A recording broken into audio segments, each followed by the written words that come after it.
देवादिदेव भगवान महादेव शिव और जगत जननी मां जगदम्बा के चरणों में नमन करता हूं। हमारे परम आदरणीय साक्षी महाराज जी को बहुत बहुत प्रणाम करता हूं, बहुत बहुत नमन करता हूं। मैं उनके लगातार वीडियो सुन रहा हूं। वो सवर्णों को उनकी औकात बताने में लगे हुए हैं। वो सवर्ण सांसदों को, विधायकों को धमका रहे हैं कि अगर ओबीसी ने और एसटी एसटी ने तुम्हें वोट नहीं दिया तो तुम्हारा क्या होगा। वो हमारे यहां जो अपने बच्चों को बचाने के लिए, सवर्ण किसी से कुछ छीनने के लिए नहीं, केवल अपने बच्चों को झूठे मुकदमों से बचाने के लिए हमारे जो लोग जो लड़ रहे हैं उन्हें धमका रहे हैं कि हम 90% हैं, तुम केवल 10% हो। अगर हम सामने आ गए तो तुम्हारा क्या होगा। साक्षी महाराज जी को हम हिंदुत्व का सिपाही मानते हैं। उन्हें जो कुछ भी मिला केवल और केवल राम जन्मभूमि आंदोलन के कारण मिला।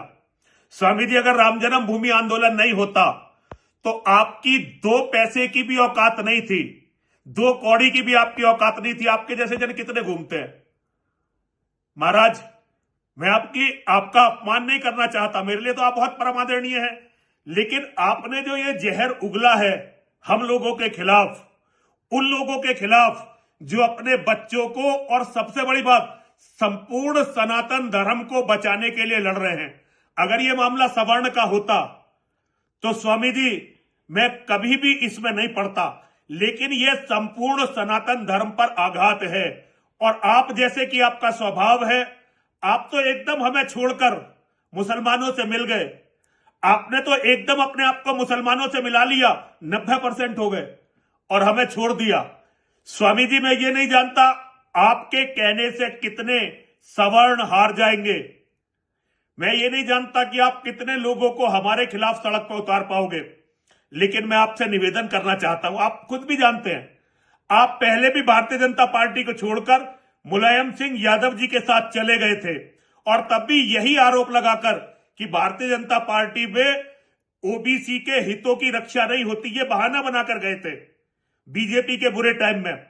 और जैसे ही टाइम बदला आप फिर यहां आ गए। आप अच्छी तरह से इन सारी बातों को जानते हैं, मैं इन्हें करना नहीं चाहता, लेकिन आपने विवश कर दिया स्वामी जी इन बातों को करने के लिए, इन बातों को उठाने के लिए। स्वामी जी, आपने बहुत बहुत बयान दिए मुसलमानों के खिलाफ और आज एक क्षण हमें नीचा दिखाने के लिए आप उनमें मिल गए। स्वामी जी, हमें तो यह लगा था कि समाजवादी पार्टी में आपका जाना आपकी गलती थी, आपको इस पर पश्चाताप होगा, लेकिन वास्तव में यह तो आपकी फितरत है। आप तुरंत मुसलमानों से मिल गए हमें मरवाने के लिए। स्वामी जी, खैर ये तो माओ जाने महादेव जाने हम कब खत्म होंगे। मुसलमानों ने बहुत प्रयास किया, सनातन खत्म नहीं हुआ। आगे भी आप लग जाइए, पहले भी बहुत लोग उनके साथ लगे हैं। स्वामी जी, मैं आपको यह बताना चाहता हूं, कोई हारे कोई जीते, आप सवर्णों के विरोध के कारण इस बार अपनी सीट नहीं बचा सकते। स्वामी जी, आपकी सीट नहीं बचेगी। आप पूर्व सांसद हो जाएंगे और उसके बाद कभी भी आप जीतेंगे नहीं। लेकिन जो जहर आप बो रहे हैं मोदी के साथ मिलकर, और उससे भी बड़ी बात है मुसलमानों के साथ मिलकर, संपूर्ण सनातन धर्म को उसकी कीमत चुकानी पड़ेगी। लेकिन मैं एक बात का आपको साधुवाद देता हूं, आपको जो कुछ जब भी मिला केवल सवर्णों से और सनातन से मिला, लेकिन जैसे ही बिरादरी की बात आई आप खुलकर हमसे लड़ने लगे, खुलकर लड़ने लगे। लेकिन हमारे पता नहीं कितने सांसद, कितने विधायक, कितने आरएसएस और बीजेपी के पदाधिकारी हैं जो सवर्ण हैं, वो केवल और केवल थूक सटक रहे हैं और केवल चाटुकारिता में लगे हुए हैं। वो ना अपने बच्चों के लिए कुछ सोच रहे हैं, ना अपनी कौम के लिए सोच रहे हैं। आप उनसे लाख गुना अच्छे हैं और बहुत अच्छा किया आपने।